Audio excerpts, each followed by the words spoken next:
Anyway, we're happy to have as our guest speaker today, Mr. Zhang. I think I probably pronounced it wrong. An adult services librarian at the Seattle Public Library and creator of the Fake News Survival Guide.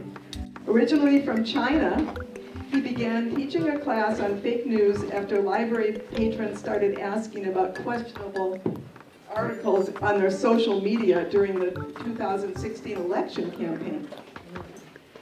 And a lot of times we think of political news as the main thing that gets distorted, but there's also fake crime news and fake photos that show up on our social media accounts. Even Barbara Bush's death was reported before she actually died. So please welcome Mr. Zhang. You got it, Anne. Thank you so much, Anne. Thank you all for having me here. And special thanks to Maureen for being my ride and organizing this whole thing. So it's a real pleasure to be with you, and I'm so glad you're here and glad to be with you. So my name is Zhang, and I am a adult services librarian at the Seattle Public Library. And we're here to talk about fake news, misinformation and disinformation and all that good stuff, or bad stuff. So here's kind of the agenda for this morning. We're going to go over what we're talking about when we talk about fake news, why this is so prevalent, why this is a pressing issue right now, some of the effects on our citizenship and our communities and our democracy that we're seeing from this. And then, some tips about how you can actually better evaluate content, things that you're encountering online especially. I'm going to share plenty of examples. And then I'm going to leave you with some final tips and best practices and some ideas to think about as you move forward and likely encounter a lot of this online. And then we're going to have a good, robust Q&A. I'm really excited to have you here and to get a good discussion going. I always find that during a Q&A, there's always at least one question that I don't know the answer about. Which is exciting, and as a librarian especially, gives me an opportunity to do some research and kind of broaden my knowledge. And I've got some materials over here to my left, the far table, from my curriculum, the class that we teach at the library. And as we're speaking right now, I actually have a colleague teaching that very class. So I couldn't do the class. I came out here for you guys, but I have a colleague stepping up. And then I've got business cards there too. So take a business card, email me with any follow-up questions. So why is the library talking about fake news? Well, during the 2016 election cycle, we started getting a lot of questions from our patrons coming up to our library desk, as well as calling in on the phones, just asking about different news stories that they encountered online, specifically through social media. And they weren't quite sure how to evaluate them and whether they were true or not true. And so this confusion over fraudulent news stories and misinformation during 2016 was the impetus for us to really create a class about this topic so that we can kind of teach and discuss with folks some of the best practices and kind of the best resources to use when it comes to online news. And then in the 3 years after 2016, we have found that fake news hasn't gone away. It's actually ramped up and it's here to stay. And it's kind of taken on a life of its own in many different realms and different ways. We're going to touch on deepfakes a little bit later. That's kind of the newest iteration of fake news and in many ways the most scariest. Digital information literacy is a necessary skill in 21st century. You know, they found that even with digital natives such as myself, we have a really hard time distinguishing fake information from real information. You know, just because you know how to use the technology doesn't necessarily mean that you know how to evaluate that content. And so sometimes that can be a false sense of security for people who are tech savvy. They might not be digitally literate or informationally literate on a high level. And so I've been working a lot with librarians, educators, journalists, kind of all the stakeholders that really have a stake in our citizens having good information and being able to act on it. And in my class, it is nonpartisan. You know, I use some examples from the political realm, but I try to use a mix of examples, and we really don't tell people what to think, but we really just try to provide the tools to allow them to figure things out for themselves. So I hope to do that today as well. I always start off with this meme that I created.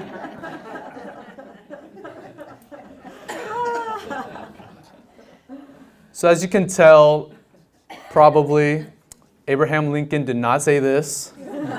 The quote says, "Never trust a quote you read in a fake news class." And I use this just to illustrate that, you know, it took me 2 minutes to create this image with this quote. And in another 2 minutes, I can share it with everybody on Earth, right? So that's the age that we live in, where we're all empowered, really. I mean, the internet is so democratic. You know, if you have access to the internet, you can contribute, you can create content, you can reach people. But by that same token, you can also do a lot of harm. And there's so much information out there that you know, any robust fact-checking is going to really be lacking. So here's another meme that I encountered recently. So a few things stood out at me when I looked at this, right? And the thing about memes is they are designed by nature to be very easily shareable and to spread really quickly.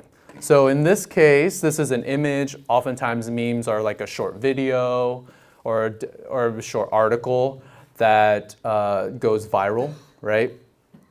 And they're designed to be shared from person to person. And as you can see, this is in image form. So there's really no way for you, there's no way that you can really dig into what it's saying and fact check. But there is still a way, because what you can do, and in this case this is what I did, I actually pulled up a copy of the Constitution, right? And I searched, is there a phrase, for instance, Americans only in the US Constitution? No, there's not, right? That's very easy to check. But most of us just don't take the time to really question that and check against, you know, original sources. I also notice, you know, the use of quotation marks here. And just, you know, kind of the stance that it's taking is a very, it's a very partisan stance. And that's not always a red flag, but it can, you know, raise some red flags and definitely suggest that you should check it out when it's kind of telling you to believe something, right? And then another thing I checked was how many times the word citizen, you know, comes up in the Constitution, and the word person actually appears more frequently than citizens. So perhaps this claim that citizens have rights versus just people in general in the land, that may not be accurate, right? So there's all these different things that you can actually check against the original source, the original document. And then I also noticed this kind of, comparison of non-citizens and criminals, how they put those two together. It was really interesting. Right? And on the other end of the spectrum, because I actually lean very liberal, and so the things that show up on my social media feed are things like this. I, full disclosure, I, consider myself an environmentalist as well. And so, like, a lot of my friends, a lot of things that show up on my feed talk about animals and environment and things like that. So I actually encountered this on a fellow librarian's page. And what's really interesting is that this particular cougar had not been spotted in over 90 years. So I'm just trying to illustrate, like from all ends of the spectrum, there's misinformation, there's misleading content, not always misinformation, but the headline might be misleading, or it might not match up with what's actually in the article, right? That's a very common thing. And as you can see below, there's lots and lots of emotional responses, lots of anger and tears, and comments, right, to this article. And I'm almost certain every one of those responses were from people who didn't read the article, because if you read the article, you would know this, that this cougar has been gone for 90 years and is only officially labeled extinct recently. Right? So there's really no concern to be had. It's kind of one of those things that it's to drum up a certain engagement from a certain base of people.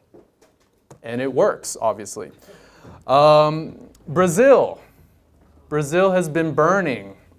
Is that right? Yes, it has. But this is not an image of the Amazon. So this tweet says, the Amazon rainforest produces more than 20% of the world's oxygen, and it's been burning for the past 3 weeks. It's our responsibility to help save our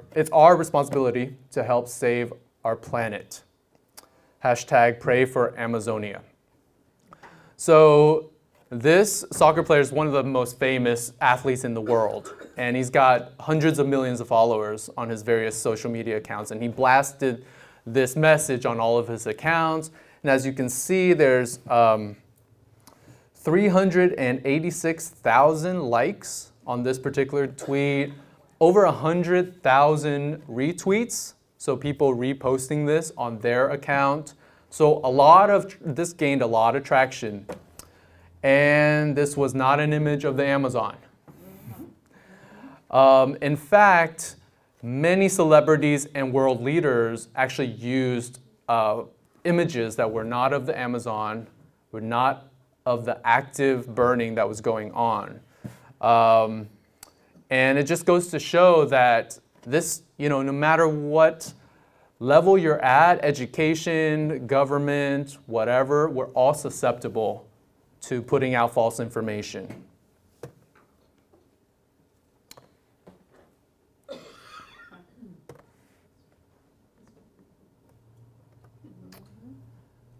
This is something that just popped up as a pop-up when I was reading a news article.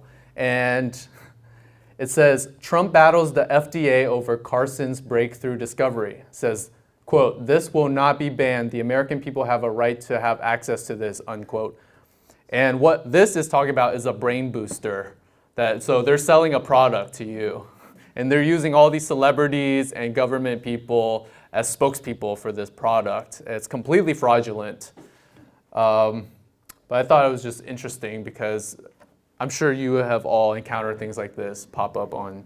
And actually in I don't know the exact year, but somewhere like 2013 maybe.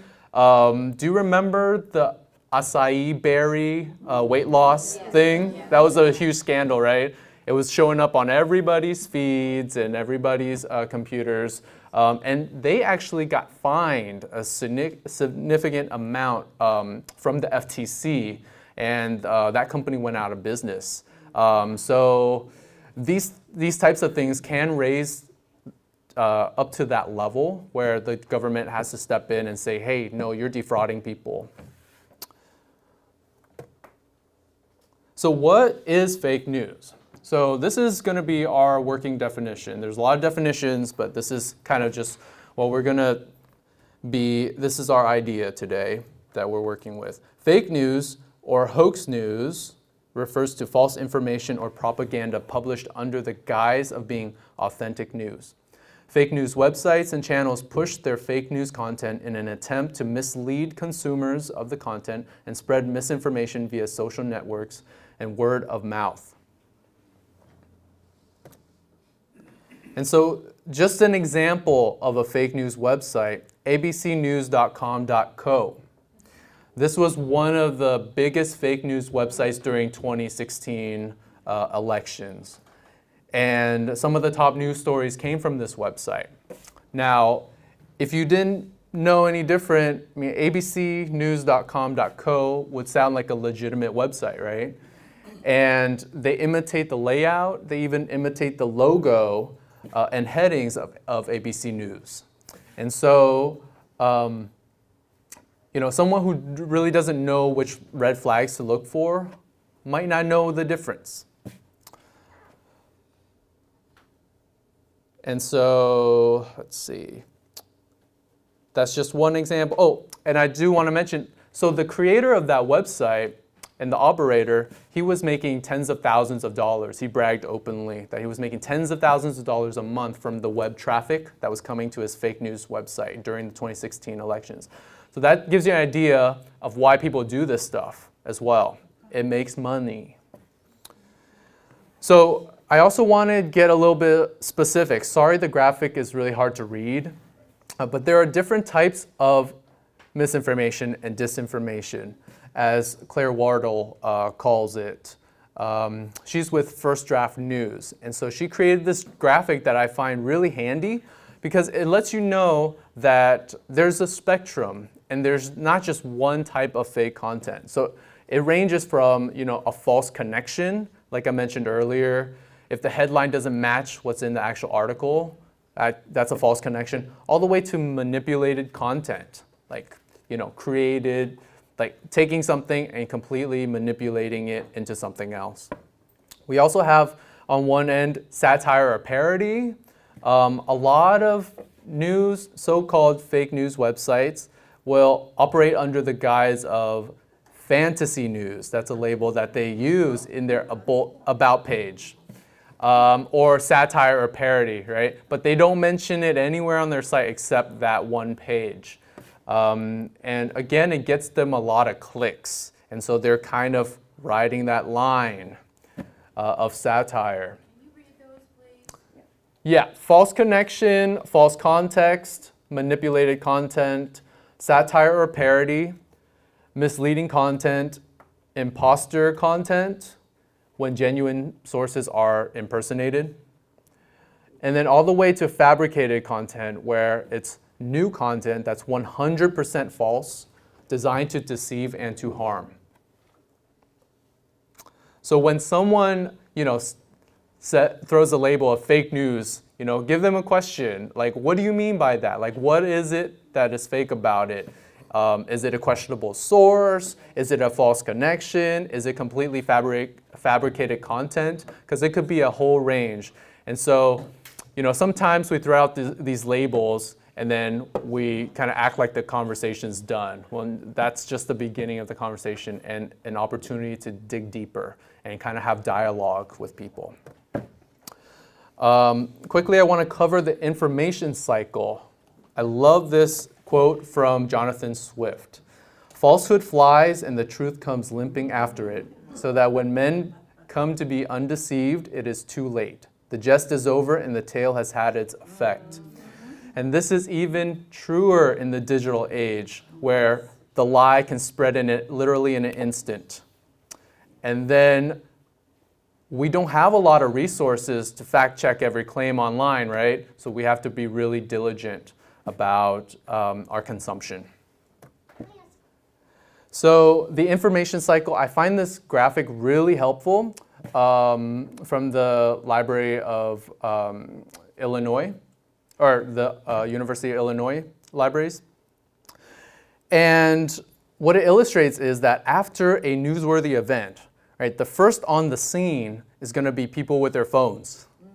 You know, people, and then they're going to upload it online before anyone has a chance to investigate and write a story about it. So television, social media, and the web, they're first on the scene.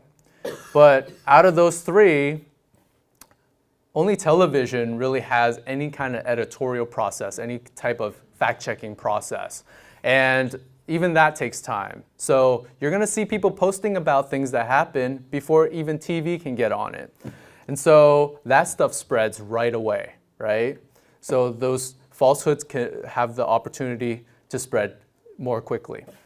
It's not until it's later down the line where you have the newspapers, the popular magazines, the scholarly articles, and the authoritative books that are written, that you really have the robust resources and time to do the fact-checking, right? So right now in our 24-hour breaking news cycle, right, we always want the most up-to-date information. We want it right now, and sometimes that can really work against us because the information we're likely to get is not complete and oftentimes is not accurate. So I just want to take a quick pulse of the room. Where do you all get your news? How many people, show of hands, how many people get it from TV? Nice. You mean, might use more than one? Yeah, you can use more than one. Online? Oh, about the same as TV. Wow. How about radio? Anyone still listen to radio? Nice. How about print? Wow. And how about combination? Seems like everyone. So you are, the best example, I would say. I always recommend getting news from various sources. And not only different outlets, but different mediums. TV, online, radio, print. When it comes to online news, what is your primary source? We're going to go to the primary source now. How about social media? Anyone? Some? Yeah. How about a news website? You go straight to the site. How about an aggregator site like Apple News or Google News? Cool, a few. How about a search engine? How about a different form like email or something? Yeah, newsletters. So also a little range. But I saw a lot of you going straight to the news website, which is interesting. So where are we now in the landscape of news and information? Well, 50% of Americans see made-up news as a bigger problem, a very big problem in the country today. In fact, many Americans see it as a bigger problem than violent crime, climate change, racism, illegal immigration, a lot of things. And most see it detrimental to the country's democratic system. Right? Because it undermines our confidence in government, in each other, in political leaders' ability to get things done.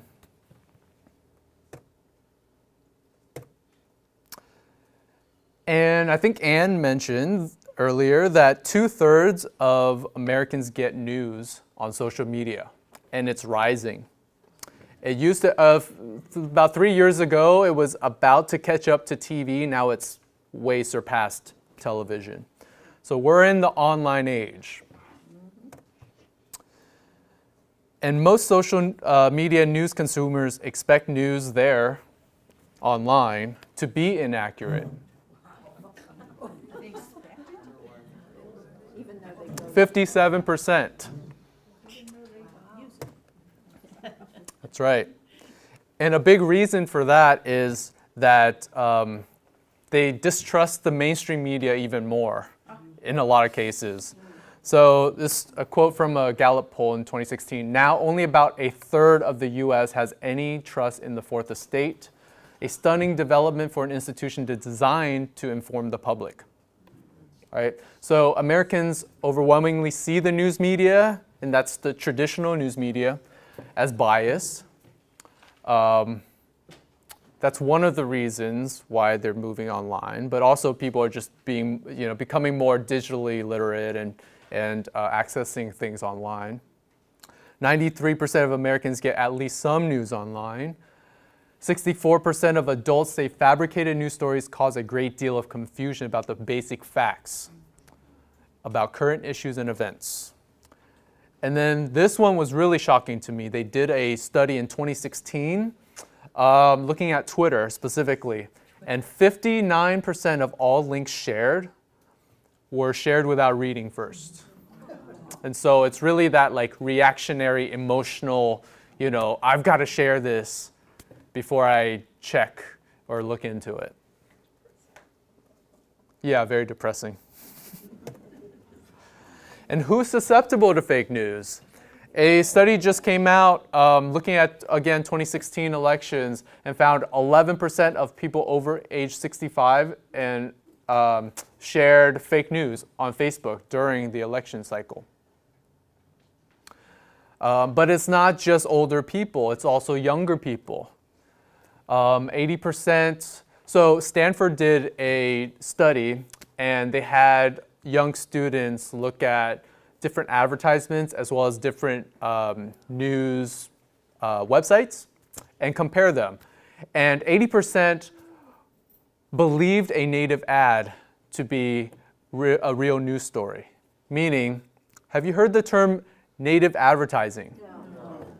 So if you go on any website, specifically go to a news website, you'll see things that appear to be articles, but they're sponsored content or affiliated content or advertising. Usually they have a tiny label that's really faint that designates them as sponsored content, but they completely blend in with the rest of the layout of the page. And it's designed that way to get you to click on it, thinking it's a news story. Well, yes, so it's on every single site you could go to. That's just how the economy of the web works now. So 80% believed that the native advertising was legitimate content. 30% of students argued that the fake account was more trustworthy when comparing fake versus real accounts. Okay, so it's a huge problem. And then everyone in between, because 23% of adults overall say they have shared a made-up news story knowingly or not. So how did we get here? Now, each one of these topics can be a presentation in its own right, but I'm going to just quickly kind of cover what are some of the factors influencing what we're seeing today. I mentioned briefly rise of the 24-hour news cycle. With the advent of cable news, we have news all day, every day, constant. Everything's breaking news, designed to grab your attention. And if you turn on a cable news outlet, very likely you're not even going to encounter news at any particular time. You're probably going to encounter 3 talking heads arguing with 3 other talking heads, right? It's that news commentary and analysis that we're getting to kind of fill in the gaps where there's actually news breaking. There's decline in local journalism. So before the internet, how did newspapers get their revenue? Anybody? Advertising, right? Classified ads.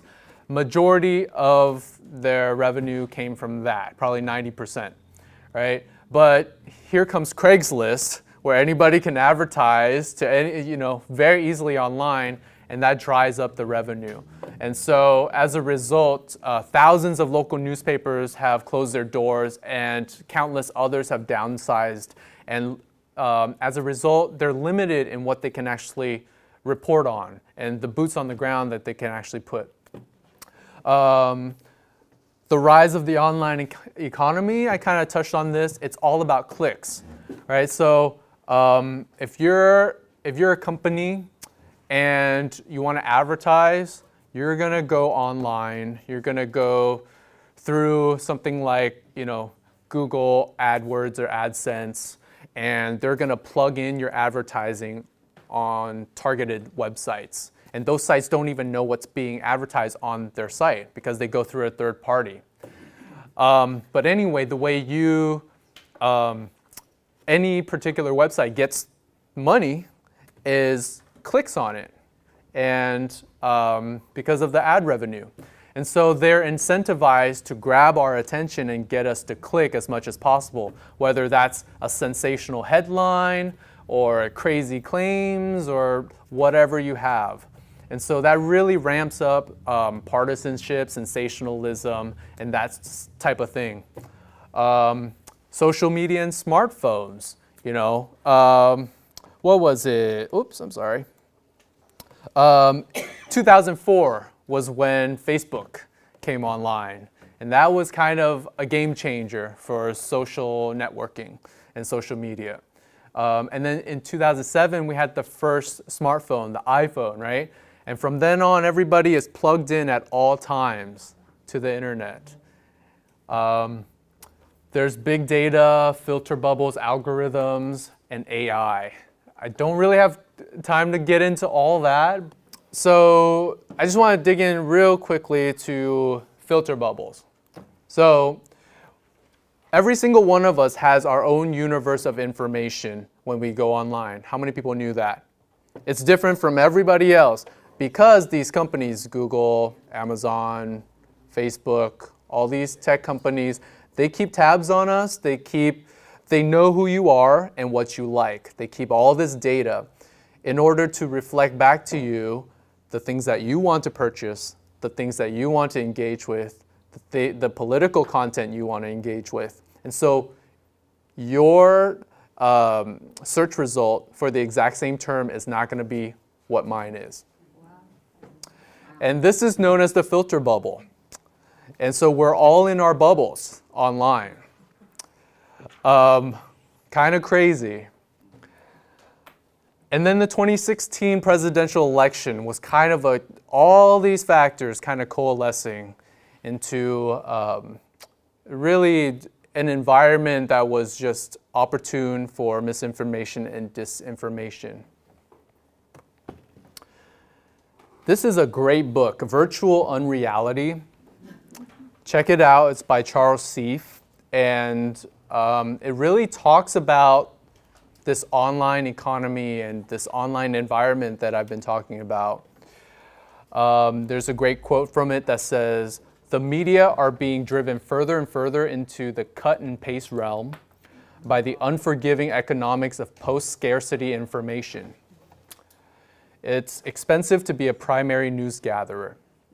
So he talks about this term, post-scarcity information. And it's true because online we have so much information at our fingertips. Everybody can go online and dump information. But it also becomes just like a pile of garbage that you have to sort through, right? And he talks about the economics of it. Like, did you know that a lot of the news articles that you're going to encounter online are written by bots, by algorithms? It's happening especially in sports and in, what else can they report on pretty easily? So sports for sure, because it's just like, creating a story with algorithms using the statistics. But like just regular news reporting is being done with bots now too. And so And a lot of these so-called news websites, they're aggregator sites too. So they might use the algorithm and pull from like 5 different articles about the topic and just create its own, so that, you know, it's not technically plagiarizing, I guess, but it's not any actual reporting. And then filter bubble, talked about that briefly. And then 2016, a huge factor was Russia as well, right? So some of the things that Russia did, I mean, there was a coordinated effort to undermine US elections. They probed state voter databases, they hacked into campaigns, sowed distrust and division into, you know, within social media with fake accounts and such. And then some of these fake accounts, one example is Black Elevation on the left side. So this was kind of in the vein of like Black Lives Matter and kind of you know, positivity for the for African Americans. So it was that kind of content within that page. And you'll see actually it says that they're hiring for positions. And so they curated content along those lines, but it was completely a fake operation.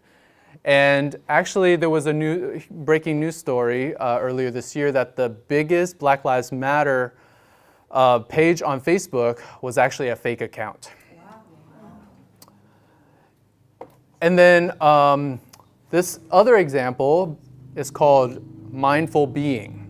So they had content about mindfulness, meditation, and things like that. And they gained a lot of followers because of their message, right? People that were kind of attracted to that message.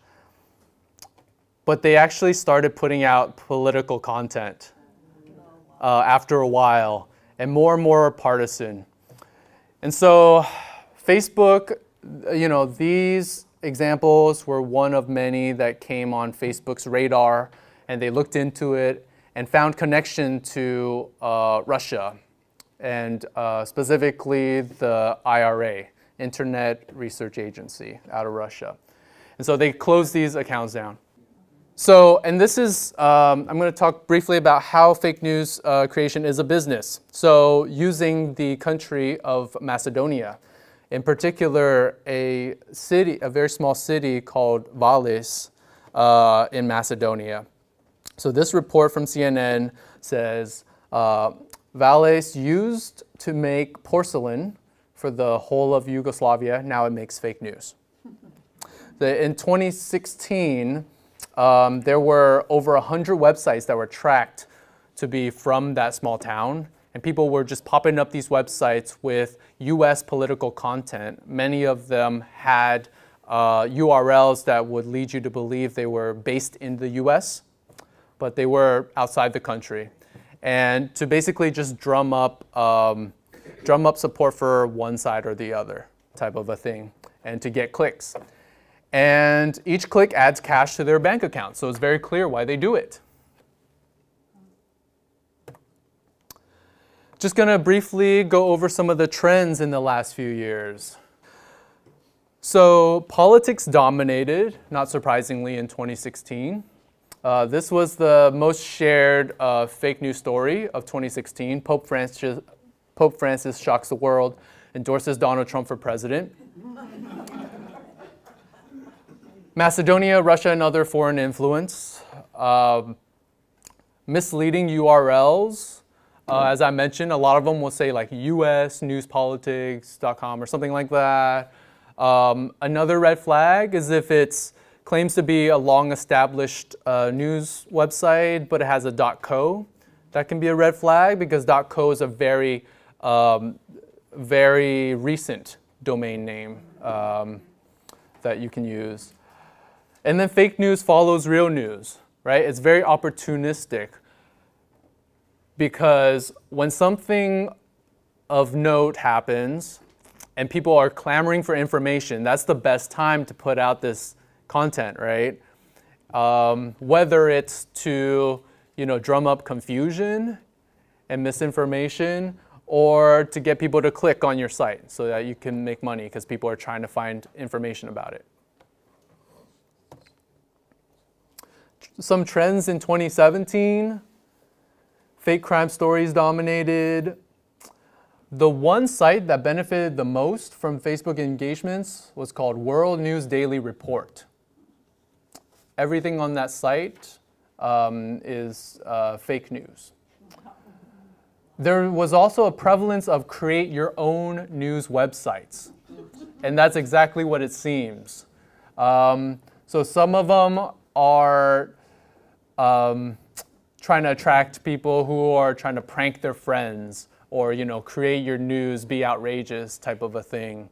But these fake news stories actually gain traction and people actually start believing them and sharing them. And then the emergence of news networks created by one person who ran multiple fake news sites. So essentially, running an empire of fake news websites, and all the money is going to one person. It's their own fake news media empire. And then copycat sites that were based in Eastern Europe.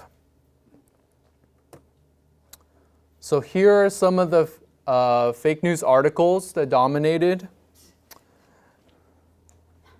I'm not going to be able to read all these titles because some are not appropriate for the camera. But for instance, let's see. Yeah, the Charles Manson to be released on parole to Johnson County, Texas. Right, that got 1.125 million engagements on Facebook. And a lot of comments. Yes. In 2018, here are some of the top fake news websites. Out of the top 50 fake news stories, 9 of them came from this hustlers.com. 9 came from World News Daily Report, the one I mentioned earlier. So you're kind of seeing these websites start to just dominate this fake news space. And then these are the top fake news articles by Facebook engagements for 2018. Former First Lady Barbara Bush dies at 92. Now she did die, but this came out before her death. So you can see how damaging that could be to her, her family, her supporters, and just people in general not knowing what's going on.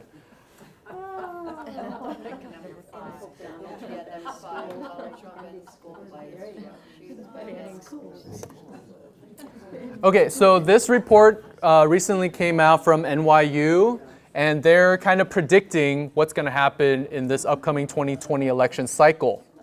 All right, it's kind of hard to read from probably where you're sitting, so some of the things that they say we have to look out for. Deepfake videos. And essentially a deepfake is using images and video that are already available and mashing them together using computer algorithms and software to create completely new video and images where you're going to be seeing celebrities, political figures, etc., doing and saying things that they did not do or say. And right now, there's still, there's certain tools you can use to, and sometimes with your naked eye, you can even tell there's something a little off about the video. But it's going to get better and better to where nobody can figure out whether something's real or not. So this is the age that we're entering into. There's going to be digital voter suppression. There's going to be for-profit manipulation services. These companies that are their whole business model is around manipulating content because there's big money in it, obviously. Phony memes on Instagram. Instagram's going to be another battleground. Facebook was 2016. Instagram's going to be a big one for 2020. WhatsApp, scare tactics. So who's familiar with WhatsApp? So yeah, it's a messaging service And it was actually in the news pretty recently because there was a lot of controversy over the elections in Brazil. There's a big misinformation campaign against the current president's competitor. And many feel like that made a difference in the election. And by the way, WhatsApp is owned by Facebook, just as Instagram is. So, and then domestically generated distortions, hostile countries that are trying to interfere. What are unwitting protesters? Unwitting protesters, I think that talks to, there's another slide that I'll explain, I think, but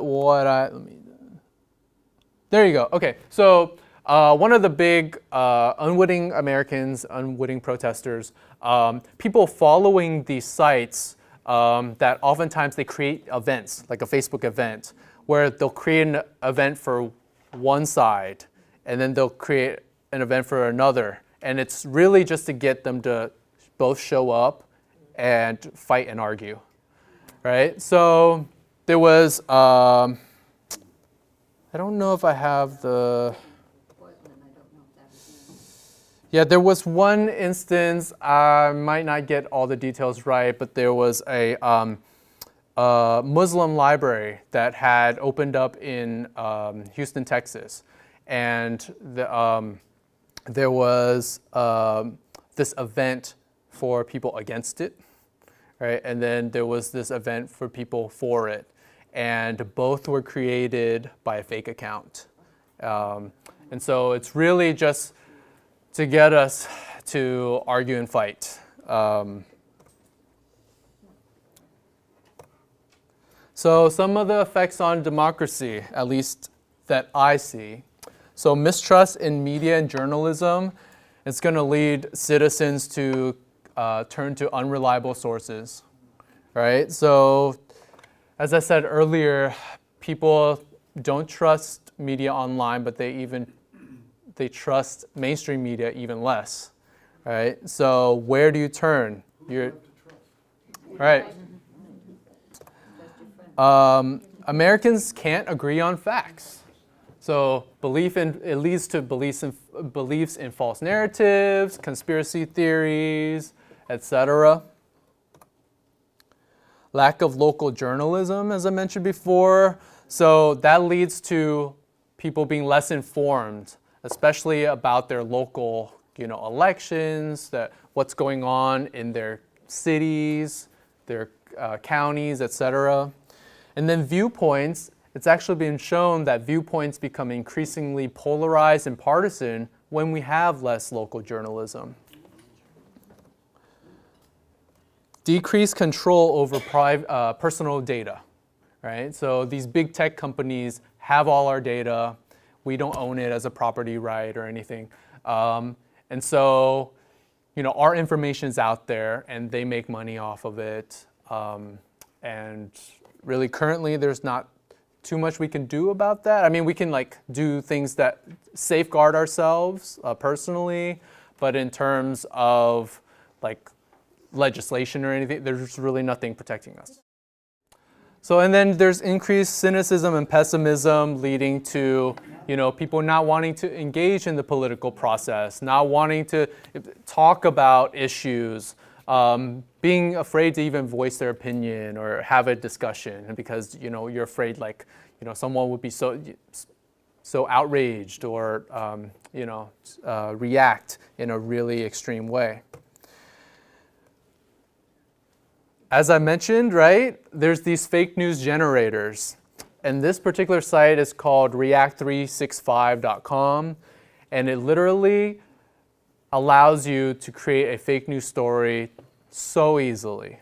You can write whatever you want. It even has a feature where you can search for images on Google to match with your article. And then once it's published, it even populates it with an astronomical amount of likes and shares that are completely fake. So people looking at this article will be like, oh, it's been shared a bunch of times. This must be right.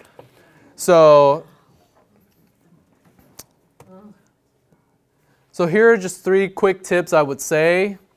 Number 1 is the most important. Read, listen, watch critically before sharing, right? What I said about 59% of people not reading before sharing that Twitter article or article on Twitter. You can cut that down. Just engage with the content. Just read it, see if it makes sense to you. Is the headline matching up? Like, is it coherent? Does it cite sources? Just very simple stuff. And then check the source. When it does cite, things, when it does use images, like, can you trace where they come from? Are they citing credible sources? And then look into the author as well. Most articles are going to list an author, and usually you can click on their name and they'll show other articles they've written. You can maybe Google their name, see what their background is. Just do a little digging into what the source is. And then lastly, what is the support, right? So who are they citing? What evidence are they providing?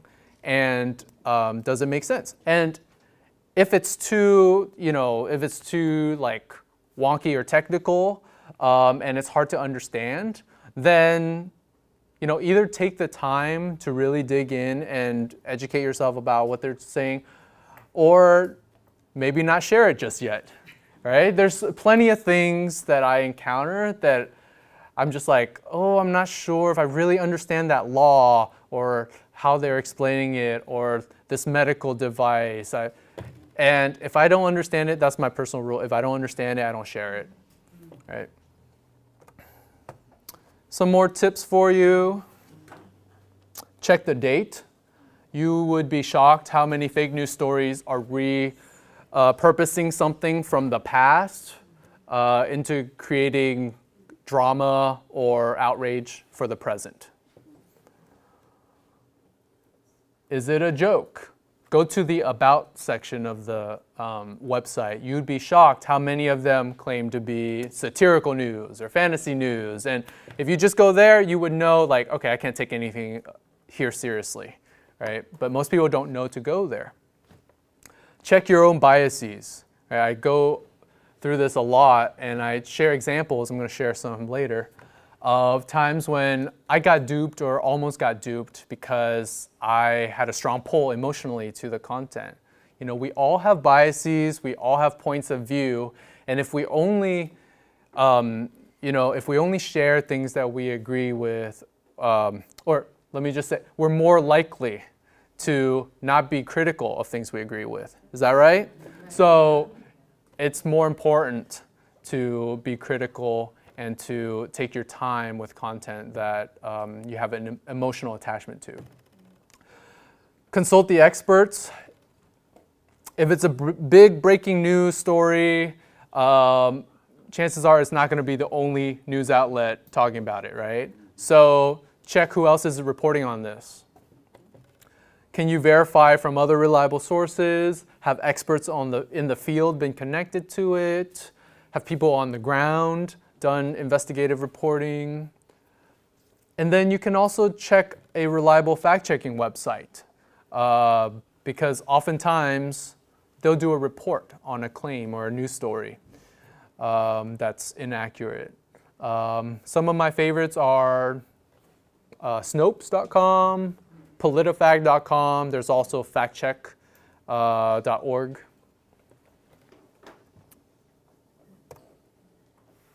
Here's some other red flags. If it has a .co domain, that's not always the case, but again, .co is a lot newer. So if someone claims to be ABC News and it has .co, that's not ABC News. Headline is sensational or politically charged.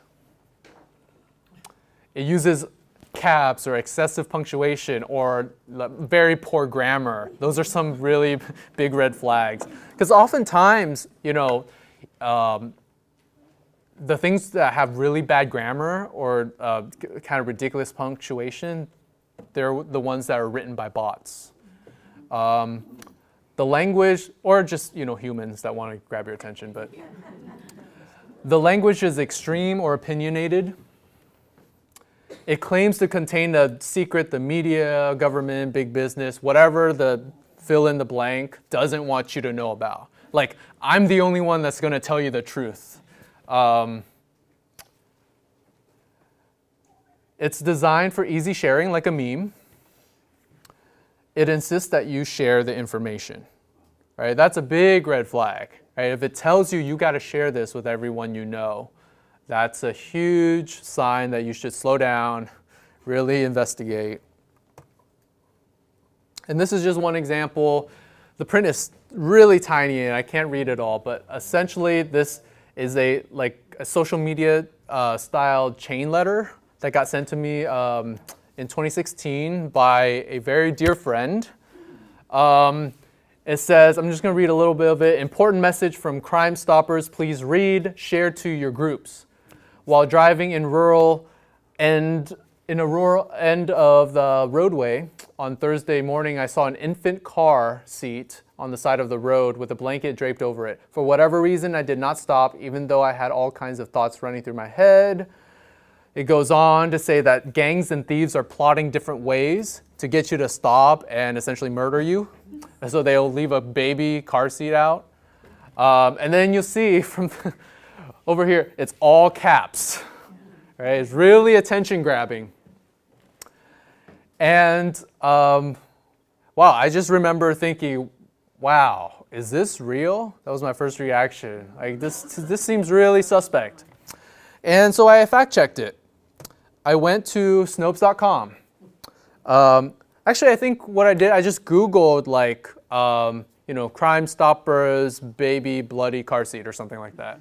And then it led me to Snopes. And what I love about Snopes and any reputable fact-checking website is that they'll lay out the claim, they'll lay out, what they grade it, and then they'll give you all the evidence, right? And so what Snopes did is it looked into this, and from as far back as December 2009, there was a story circulating in messages, like email messages, about this. So this is clearly a very old, like, chainmail type of thing that's now resurfacing.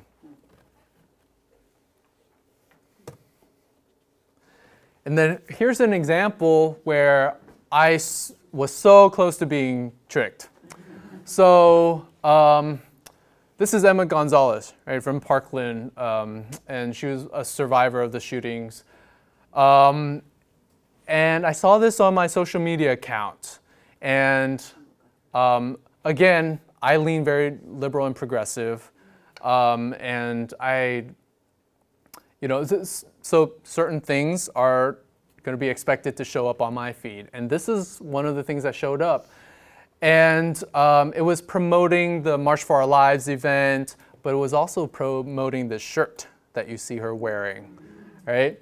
And then I was like, I know I've seen her in that interview before. I don't remember that shirt, but I really want that shirt. So I was about to click the link and buy a shirt. But before I did that, I did a reverse image search. And it turns out that was not the shirt she was wearing. It was photoshopped in. The shirt she was wearing on CNN interview had the Beatles written on it. So completely nonpartisan, but somebody was trying to profit off the tragedy. They were not connected to the survivors at all. They created this website, started putting out these shirts, and making money off of this tragedy. And so I just use this to illustrate, like, both sides of the spectrum, anybody and everybody is susceptible to this, and it really, and we really need to slow down, and we really need to check the things that we're encountering online.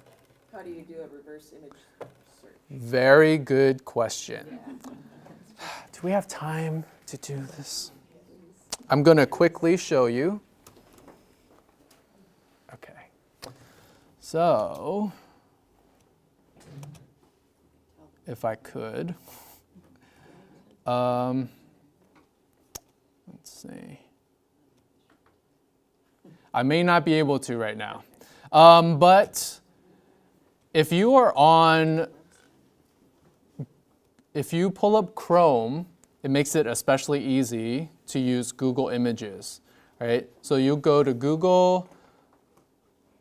Let's say you're surfing the web and you encounter an image. You just right-click on that image and literally say search Google for image.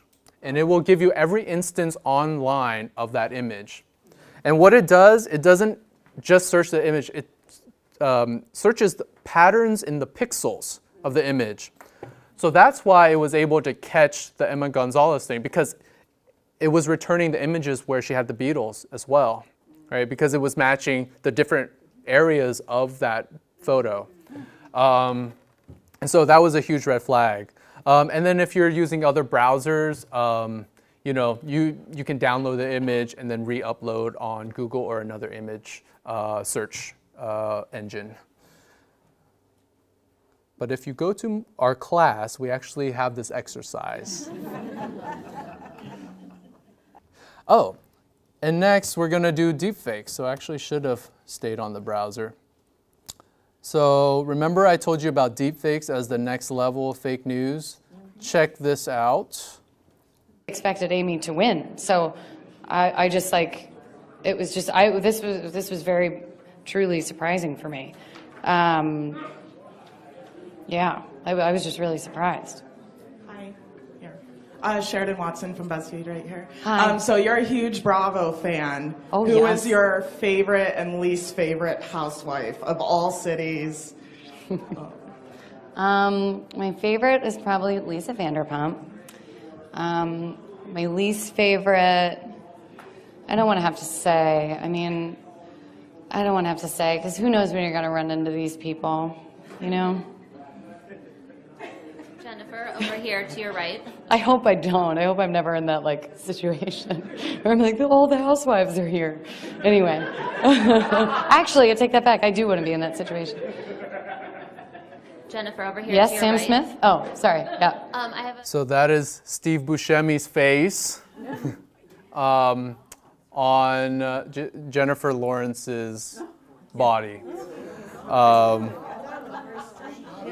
Yeah.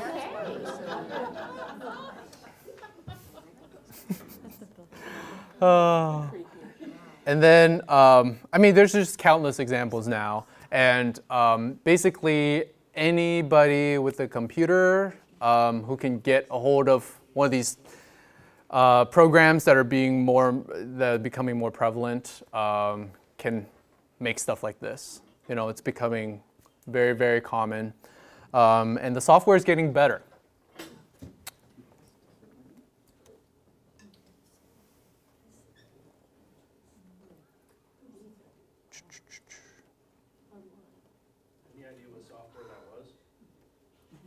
No, I don't know. I don't know anybody can do that. No, it was. You can meme somebody's face over something, but that's. No, they have programs now where you can, you know, like input video and then, like, put someone's face in it.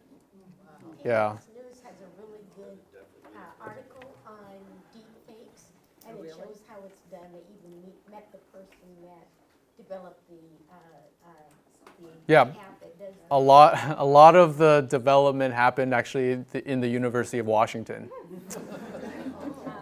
Interestingly. Yeah. So this quote says, deepfakes can be made by anyone with a computer, internet access, and interest in influencing an election.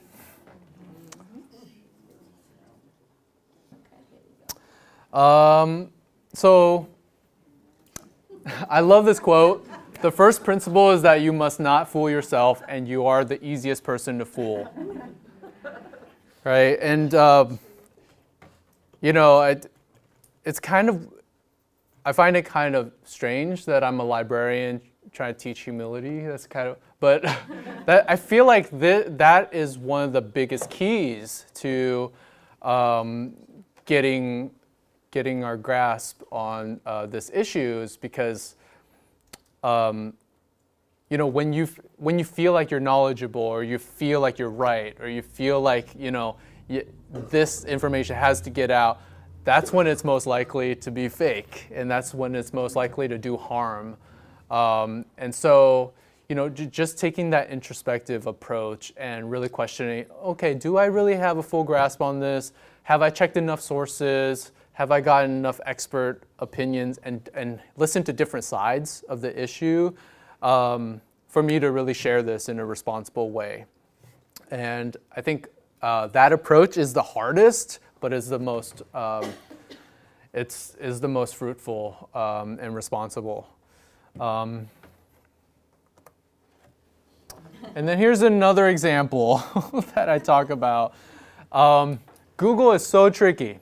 I remember a couple years back, I was going to a conference with my union at the library, and they were going to reimburse me for a hotel and everything, and I was searching for a hotel. It was going to be at the Red Lion in Olympia, right? So this particular day, I think I was like, you know, I had just come off a desk, tough reference question or whatever. My brain wasn't all there. So I just Googled Red Lion Olympia, and I clicked on the first result that popped up. And you're probably thinking, no, don't do that, right? Because the first 2 or 3 results are always going to be sponsored ads. And in this case, it was a sponsored ad, and it was for a third party. I don't know why these things exist or are allowed to exist, but it was this third-party agency that books for you for certain hotels. And what they did was gave me a $45, you know, surtax, additional fees that were non-refundable. Meanwhile, I thought it was the Red Lion Hotel that I was doing business with directly, because it's got the logo there and it's got everything, you know, to make me think that it's Red Lion, but it wasn't.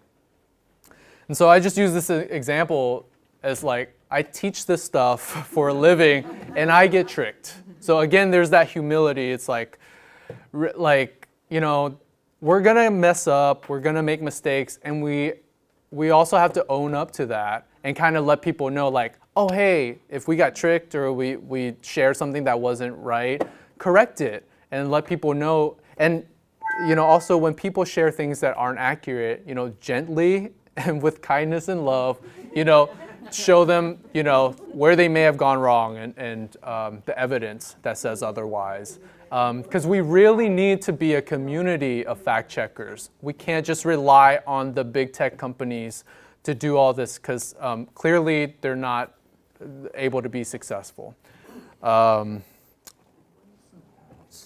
Okay. Some final thoughts.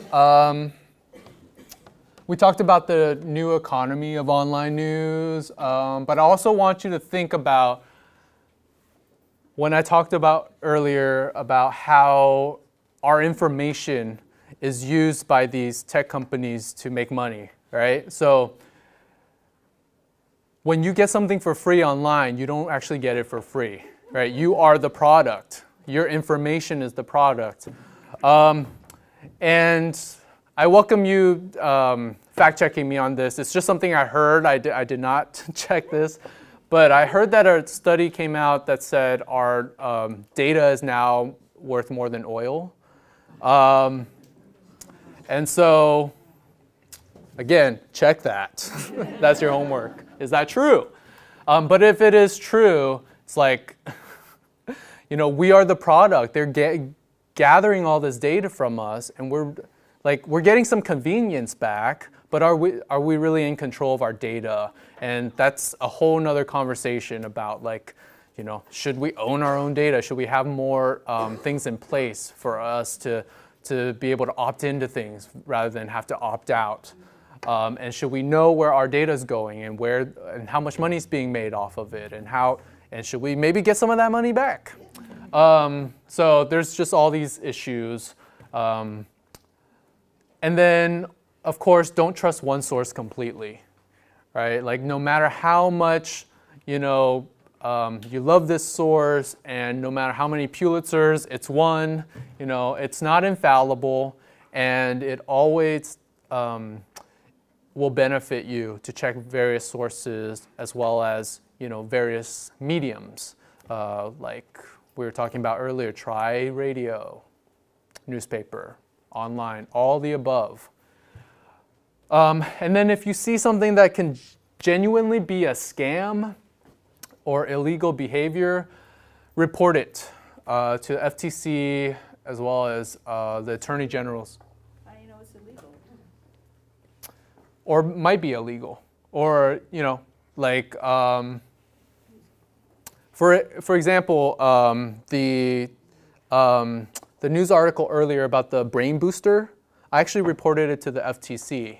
And then they kind of, they shot me an email that says we're looking into it and we haven't heard back. But, you know, that kind of thing where they're literally using fake spokespeople, like real people as spokespeople, like that starts to kind of get into the territory of like, this isn't like legal maybe. But yeah, it's not up to us to determine, but like, you know, if you suspect something is off, something's illegal or a scam, if someone's trying to get money from you, report that. Report that to the authorities. And then take a class, read books about evaluating information. This is kind of like a lifelong skill that you have to develop. And it takes time and it takes a lot of practice. And then another thought I want to leave you with is critical reading and thinking versus passive. And this is something I think about a lot because we tend to be, myself included, we tend to be very passive consumers online, right? It's so easy for me to just pull out my phone, get on Twitter, and just kind of like look through, scroll through. Okay, that happened. That's out there. But being a critical reader and thinker takes time, and it takes your investing that effort and time into it, and really checking on the sources. And while that can be time-consuming and can be a little bit more difficult, in the long run, it really creates a more informed citizenry and democracy for us all. So I just want to leave you with that thought. And any questions you have, you can reach me via email, grab a business card, please, and reach out to me. And right now, I think we have about 20 or 30 minutes for questions. So, when are these classes being taught and where? Right. So we have one class per quarter at the Central Library in downtown Seattle. And then I've had colleagues adapt it for branch libraries as well, as either a class or a presentation. And then I go to places like this to present as well. I've presented at Bainbridge, I think it was 2017 October. And then I recently, it was a lot of fun, I met with the Bainbridge Oatmeal Club. Does anybody know about them? They're awesome, right? So yeah, I got a chance to present to them. And I only got like 40 minutes, so you guys got the long version, the more complete version, but it was a lot of fun. So I actually have to check on when the next class is. I'll try to check that right now. It's going to be in November, and I will be teaching.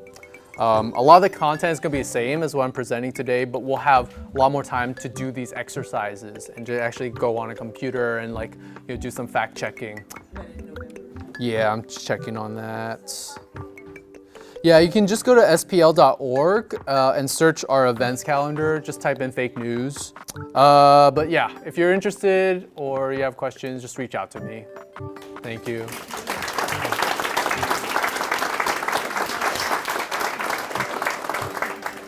I think it's about time to wrap it up. Thank you so much. It was fascinating. It's great to be here. Thank you all.